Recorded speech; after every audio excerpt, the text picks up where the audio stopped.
Hello everybody and welcome in. My name is Yolanda Roos. This is our channel of Facilitated Light Well-Being. I'm just doing a quick little read for you. I didn't really know what to do the reading on specifically. We do have Mercury retrograde coming in, some different aspects, the lunar eclipse coming in March. So we're just going to see the question you need to ask yourself and just do a quick little video to help you guys out. So this channel is meant to come to you when you need it, timeless videos, and if it finds you and you're not looking for it or you're not subscribed, then there's probably something in here. If you're subscribed, thank you for coming back. We appreciate it, but it's not necessary. It's just one of those things that if you want to know when a new video comes out, I read for the collective. So if you follow it, it's going to be pertaining to the collective when it's being done. But then it also carries its own individual message, and there might be something in there that your guides want you to consider, think about, something that might be off. So I did the video before, and it was talking about rest, recuperation, taking care of your body, allowing it to rest. And my husband came in, so I'm restarting, but I want to start with fresh cards to see if there's another message, and it might come out the same type of thing. So what was coming through is taking care of your body, taking care of yourself, getting the rest that you need, and not overdoing it during Mercury retrograde, which is coming in the 26th of February. It's a time for you to reflect. Are there things you're doing that are exhausting you? Are there things you're doing that's not good for you? Are there people in your life that are exasperating you? Are you holding on to things? It's a time of evaluation and release. She pokes you, Mercury. I'm going to call her she. I don't remember if it's a masculine or feminine, but it pokes you. It prods at you. If you're not doing the work, or you're not trying to see what needs to be worked on, or you're really not taking the time to evaluate your life, you can get to a point where something like the car breaking down, things not coming through, there's going to be delays. So just know that for about a month, whatever you were working on, it's probably going to be delayed. Don't sign contracts if you don't have to. Read the fine print. Make sure that emails coming in, you read okay. Communication on the phone, text messages. Please, if you take anything, do not jump to conclusions. Do not get your panties in a pinch, because sometimes when you're in Mercury retrograde, it can make things to be miscommunicated. Somebody might put the caps on and they're writing a message, and you think they're yelling at you because the caps are on, and they didn't even realize they put the caps on. You could lose mail. You could have packages floating in the mail that get like lost. I'm glad I have packages coming, but they should all be here before this Mercury retrograde hits, because the mail can get delayed and you can have mishaps. You can, miss something. You could get redirected, and it slows you down and you end up being late. It's a time of being prepared, being flexible, and knowing that you might have to make some detours, some changes, or you might be delayed a little. So whatever you're working on, if you run into some obstacles, delays, somebody hasn't called you, don't take it personal. They could be on vacation, they could be doing something, they could be tied up themselves, and you could be reading it as, oh, they're just ignoring me, and they could just literally not be available, or they could be busy, or they could be on vacation, whatever. So that's for somebody. So let's see what question we need to ask ourselves today. So we know we have to be resting and recuperating. Yesterday's video was exactly the outcome of doing too much, was that you were going to need rest and recuperation. So what question do you have for the collective that they need to consider, that we can dive into for this video? Thank you for your presence, Most High God, divine ancestors, spirit guides, and angels. All right, so your card is, am I on the right path? And that was the other thing that was mentioned in the other video, that sometimes we are so busy that we can't receive the downloads. There's a lot of us changing, ascending, growing, expanding to the point that we're understanding that we're here for more than just ourselves. Money is okay, but if it's your motivator, you could get in the way of your soul mission. Not getting it, is that if your focus is only on having a lot of money, you're going to do things or possibly be skewed for what you want to do, because if it's not aligning with being wealthy or having extra money or having to work, or you can't work as much because you might be going on a path that requires you to not live luxurious, I don't know. So this one says, sometimes we second guess what we are doing. We lose trust in the process and question if we are even on the right path at all. Know this, you are on the right path. Keep going, keep believing, keep remembering that you made a soul contract that you are currently fulfilling in every area of your life. Even if you can't see it, that doesn't mean it's not real. Today's soul action. Today, search for all the ways you are aligned with your soul's purpose. The signs will appear. Let this newfound trust fuel your next steps. So, being aware that we are here for more than just ourselves. Our soul mission, in most cases, has to deal with humanity, helping humanity, growing, being alongside of people, bringing about new information, being a collective energy of growth, healing, well-being.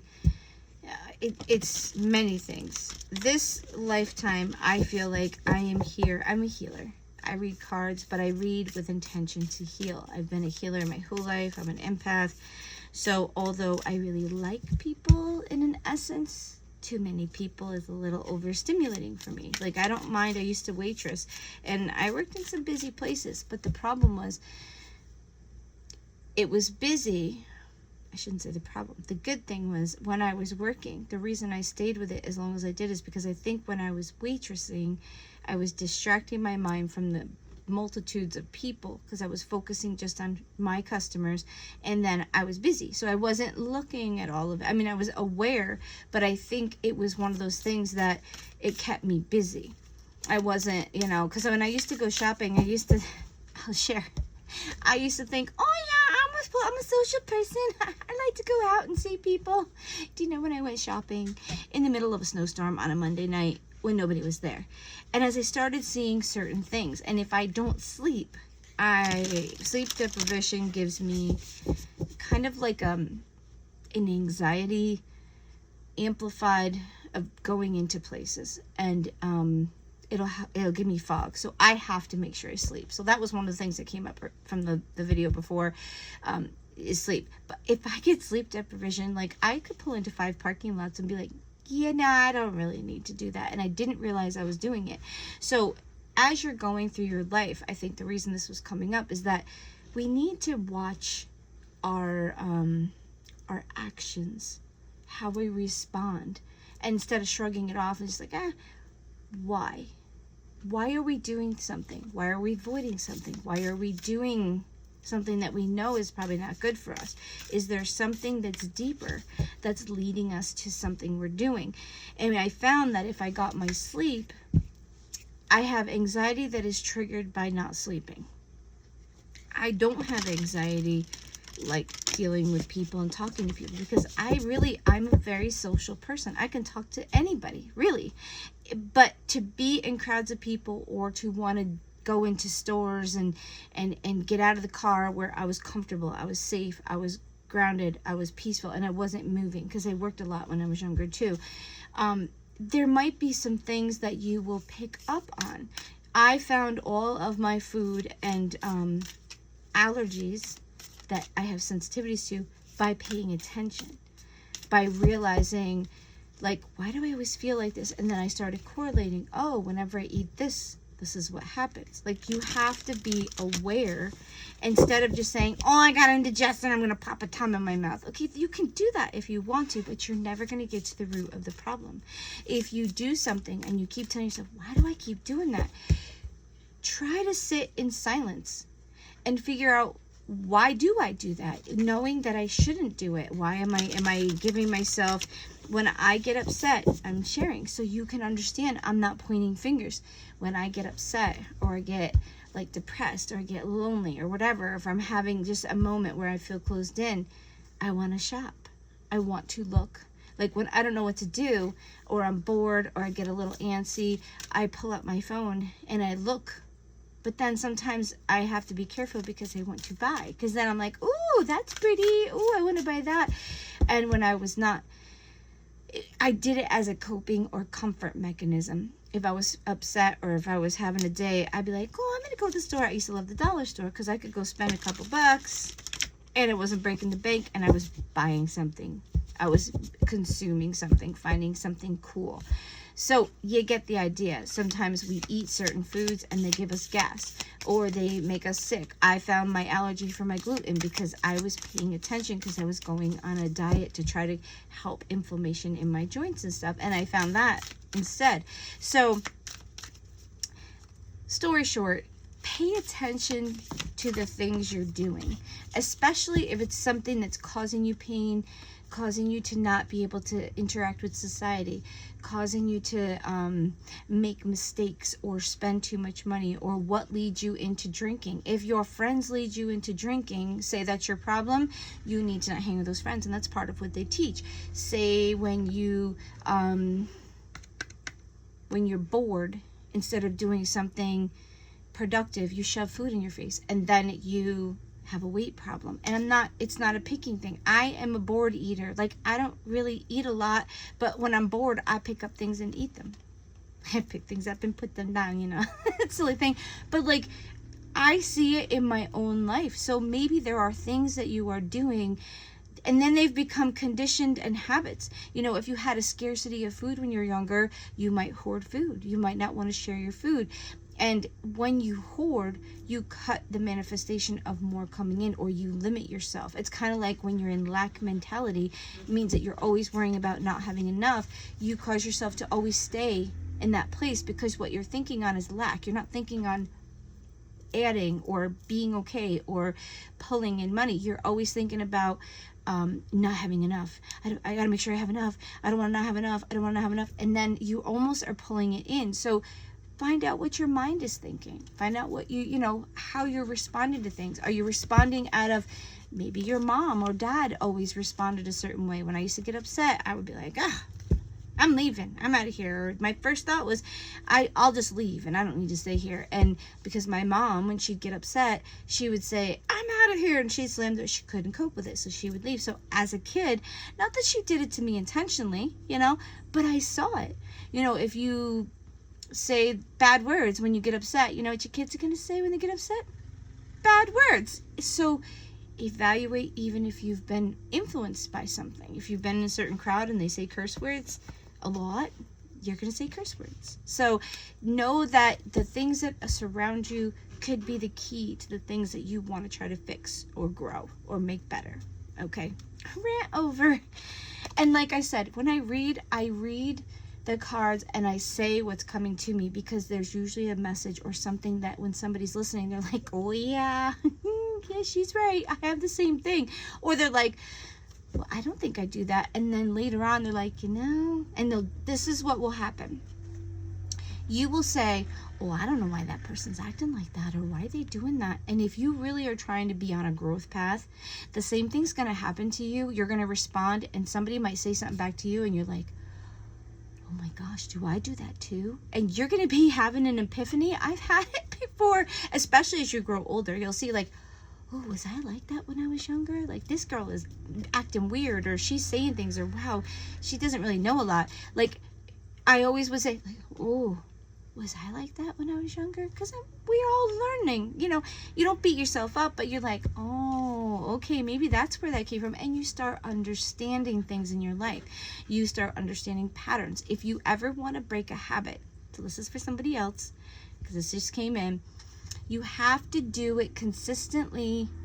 I think they said 6 to 8 weeks. If I start doing something for about a month or so, maybe 2 months, it becomes routine, because your brain works on like cycles and repetition of some sort. So if you want to break smoking, you have to set a new routine. Maybe you chew gum, whatever. Maybe you want to get up early, so you have to get up early for 2 months, and then you will reset your clock, you will reprogram yourself, and then you're automatically going to wake up in the morning. I started doing openings, and I wake up at the same time every day. Whether I get out of bed is one thing, but I wake up at 3:30, 4 o'clock every day. And then if I don't, but I'm lucky enough that I can go back to sleep. So if there's new routines that you want, you have to do them for a good month or two. And then they become, and then they don't get so hard. Or you actually are like, oh, I got to go do this. Your brain your brain's like a little robot machine. It tells you what you need to do. So you have to program it with the things that you want it to do. Otherwise, it'll make it up as it goes. Or it'll see what's happening and it makes its own little routine. Or if you're not really consistent, you're going to be all over the place. Now, some people like to fly by the seat of your pants, but I'm sure even as a fly by the seat of your pants, there's certain things that you do. We all have habits. We all have things we do. We have things that comfort us. We have things that may soothe us. And you could be a big burly dude or a lady that's a badass bitch, and there is something you do to comfort yourself. Okay, we all have comfort mechanisms that comfort us. It could be having a drink. It could be having sex with somebody. It could be you like to just get out and get fresh air and walk around, ride your bike. A lot of people that ride motorcycles, they do it because it relaxes them. It makes them feel free. It releases them from all the things they're doing. When I ride the four-wheeler, it's like, woo! You know, I know it sounds stupid, but like there's an exhilaration of the breeze in your face and the movement, and there's no car around you. Like, I love the four-wheeler that way. I'm not going to go Bajaing through the woods, but like riding through the yard and stuff, it's like a little exhilaration. We all have something we do to excite us, to calm us, to soothe us, to help us to get through. We say things to ourselves, good and bad sometimes, to get us through. Okay, so your card here that came out is Seeds of Faith. The butterfly is transformation. So the key to transformation, I want to say, is like illumination, and it's trusting. It's because the lotus, I want to say, is like expansion and growth and stuff of that nature, but it's got a key. And the butterfly is transformation. It's growing into something. Just have faith that you're growing into something new and something different. Something hopefully better. I mean, not necessarily, but in most cases, if we're growing and we're trying to grow, in most cases, we will get somewhere. Even if we're not exactly where we want to be. Like, say, if you start dieting, you're probably going to lose weight. You might not lose as much as you want or hit the target, or you might lose more than you thought. But if you're trying, you're going to get there at some point. Or if you keep going and trusting in the process, there's a very good chance that you're going to get where you need to be. It's when you lose faith, when you lose trust. Oh, I'm not losing enough weight. Oh, forget it. I'm just going to shove the ring thing in. Listen, I've been there. I'm like, oh, this is not working. And then you fall off the wagon. It's like with drinking, alcohol, drugs, whatever. But you wake up and you go, no, and you start over again. And you get back on the wagon and you start doing it the way you're supposed to be. Sometimes we fall short. Those old habits, those old things. Oh, there's the mail lady. What else do you have for the collective? So you need to trust in the path. Fulfillment of your desires. Yes, baby. I feel like you need to trust and have faith that the things that you want or that you're working for are going to come in. Don't lose the faith, okay? Don't think that it's, oh, I'm never going to have anything, because then you're probably not going to have anything. So believe that. So it's got the key, and your desires are private. So it's the moon. So nobody knows. I feel like there's things that we as a society, and everybody's got their own thing. I think we're secretly or craving something, and we lose faith in the world because we see that it's maybe not happening as quickly as we want. Just know this year is the foundation, laying the groundwork for what you want for a good 15 to 20 years. The thing is, it's not fast moving this year. You could have major breakthroughs. You could have major epiphanies. You could have major things that change you as a person. But progression, that is going to be, okay, wow, I don't want to do this. But I want you to have patience, because this year is that finishing gate opening up to bring about this major shift, this change, this growth, this new world, this new understanding, the new you. But it's not going to be, and it's probably good that it's not quick, because it might be a little too much for you if it came in, because the energy that's going to be rushing in is very powerful, very strong, very full. And if you are not working toward it slowly, gradually, it could become too much. And we've said this before, it could crush you, and it could be just too much.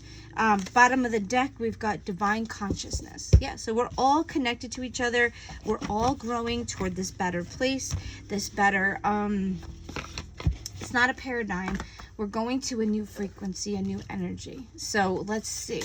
What is the finishing message for everybody? Just know that when you're on this journey, you are growing, you are learning, you are not perfect. You need to rest. You need to take care of your body. You need to figure out what you're doing wrong and try to change it. Being aware, being silent at moments where you can receive the downloads, finding time to be with you, with the divine. Thinking on things that you'd like to do, starting the plan or starting it, but knowing that it's a process, that this process is like this, not like it's happening now and it's going to be done and you're going to miss it. No, it's a progression. It's slow. It's moving from one understanding, and you are going to become, within a year or so, you're going to probably look back at your life and you're not even going to recognize yourself. You're going to be a different person, especially if you're watching this channel, because when you get enlightenment, when you get things that make you question or think or, evaluate, and you then are seeking after something better, when you seek, you shall find. Okay, so when you find, then the epiphanies come, then the aha moments come, and then it gives you the ambition and the desire to do something that maybe you've always wanted to do. Live a life that's actually better for you. Walk away from people that are hurting you. But until someone makes you realize that, or you realize it and you're like, wait, this isn't what I want. That's why people will go through marriages, or they'll go through relationships, and they're like, finally they'll say, when is enough enough? And my mom had said it one time, but in my own words, you'll just know. Enough is enough. That you just can't do it anymore. There's no set time. There's no book on raising kids, and there's no book on when it's time to be done with bullshit. Okay, you just gotta finally be like, okay, no, I can't do this no more. I'm done. Because you're gonna be at that point, you've tried everything. Because people that are trying to succeed, people that are trying to grow, they will do everything in their power to make it work. If they're not quitters, if you're a survivor, you're going to do everything you can. You're not going to give up until you realize that there's nothing else to do and you've hit a dead end. And that doesn't always happen for people. Some people just keep running into the dead end. Hopefully you'll see it and you can come out of it, because it really isn't good for your growth to be smashing into a wall over and over again, figuratively. You need to sometimes take the step and say, okay, this is scary. This is not going to be fun. They're not going to be happy, or I might miss them in the beginning, but you will adjust and you will get used to it, and your life will unfold the way it's supposed to be. Because when you hold on to things you're not supposed to, you don't grow. You don't go, you might not go back, but you don't grow. So you might just stay stagnant. This is your card for the finishing. You can be the light in a dark situation. Feed the hungry, comfort the hurting, go the extra step to make a difference. You can change the world with your actions. Yeah, little by little. That's why I say there's little things. When you're slowing down to see, you're going to know who's hungry. You're going to know who needs an uplifting. You're going to know who needs a little pep talk. You're going to see the person that's in the corner struggling. You can do a simple act of kindness. You could just acknowledge them. Listen, you okay? I see you're a little off, or can I do anything? Hey, let me buy you a cup of coffee. Do you want something to drink? Hey, why don't you come over and, why don't you tell me about it? And you could not really be able to do a darn thing, but just being willing to listen to somebody, to let them talk about it. Sometimes when we talk about things, you don't give them an answer. they give themselves an answer. And I know it sounds really silly, but sometimes you just need to shut up and listen to them, because sometimes they just need to tell it. They need to release it. And when they say it, they hear it too. Because sometimes it gets mumbled in your brain. If they talk about it, sometimes they're like, oh, I didn't, I really need to do this. And you're like, yeah, there you go. Hey, if you need a hand with it, or that's great, I'm glad I could help you. And some people, they're going to be confused, and you just have to say, it's okay. You're going to get through it. Or let's see if we can come up with a solution. Or, hey, maybe you should check out this if they have an issue with mental health or drugs, or they need psychological help because they're literally dealing with something that's traumatic. Not that they're crazy, that they're human. Inspiring people to help themselves, inspiring people to get better, inspiring people and allowing them grace, that we're not always got it all together. And sometimes we just need one person to come alongside and say, it's okay, yeah, I know you're struggling, or yeah, you might have messed up a little bit, but let's just get you on your feet. Let's see what we can do to get you where you need to be. Be willing to come alongside somebody instead of tearing them down. So I hope this helps you guys, and that gives you a little insight. Consider yourself an asset, a tool. Your mission on this earth could be just to come alongside people and help them. It could be noticing things. It could be that your presence is just there and you're anchoring light in. You could be a counselor. You could be going to another country. I don't know. But be open to listening to what comes in. And I'm going to tell you, there's a handful of you that your lives are going to change dramatically in the next year. You need to be flexible. You need to be open to a new life, because it's not going to be a bad thing. It might be very scary. It might be very traumatic, or it could be just uncertain. Trust the flow. Trust the divine. He's taking you exactly where you need to be. Guys, have a great day. We'll see you soon.